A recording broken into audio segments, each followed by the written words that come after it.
তোমরা যে অঙ্কটা বোর্ডে দেখতে পাচ্ছ সেটা দেখো খুবই সোজা অঙ্ক আছে, একটা দেখে মনে হচ্ছে না?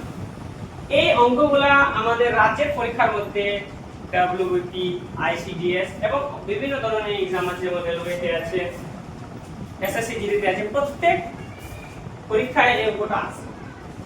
অঙ্কটা কি বলছে? এটা একটা সংখ্যা দেওয়া আছে, বলছে সংখ্যাটিতে 6 এর স্থানীয় মান ও প্রকৃত মানের গুণফল কত। খুবই সোজা একটা অঙ্ক আছে। এই অঙ্কটা দেখেই অনেক কেউ কি হয় বলে বাপরে এত ভারী অঙ্ক আছে। দেখো খুব ছোট একটা ট্রিকের মাধ্যমে আমরা কি অঙ্কটা করব। দেখো আগে বলে দিই স্থানীয় মান আর প্রকৃত মান। মনে রাখবে স্থানীয় মান মানে হলো যে সংখ্যাটার স্থানীয় মান বের করতে হবে। মনে করো 6 এর বলছে এখানে আমাকে, তাহলে 6 কোন জায়গায় আছে সেটা তার স্থানীয় মান হবে, আর প্রকৃত মান মানে হলো কি 6। ক্লিয়ার? যদি আমার ক্ষেত্রে এই মোড়া পরীক্ষা আসতো তো আমি সোজা ভাবে ডাইরেক্টলি অপশন সি টিক করে দিতাম। বলবে স্যার কিভাবে?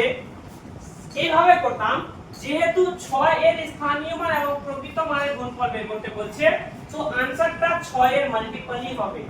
ক্লিয়ার? তো আমি 6 এর মাল্টিপল এই যে একটা অপশন দেখতে পেলাম, সি নাম্বারটা আমি বের করব।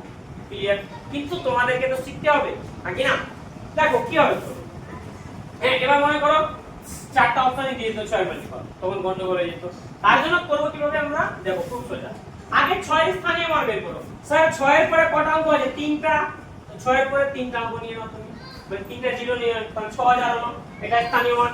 এবং প্রকৃত মান তো 6 এ হবে নাকি না? বলছে দুজনের গুণফল, গুণ করে দাও, তাহলে কি হবে? 6 এ 36, 3টা জিরো, তুমি 3টা জিরো বসিয়ে দাও। হলো অপশন সি। বুঝাতে পারলাম? যদি তোমরা বুঝতে পেরে গেছো তাহলে তোমরা 2 নম্বর প্রশ্নের উত্তর কমেন্ট বক্সে করে দাও।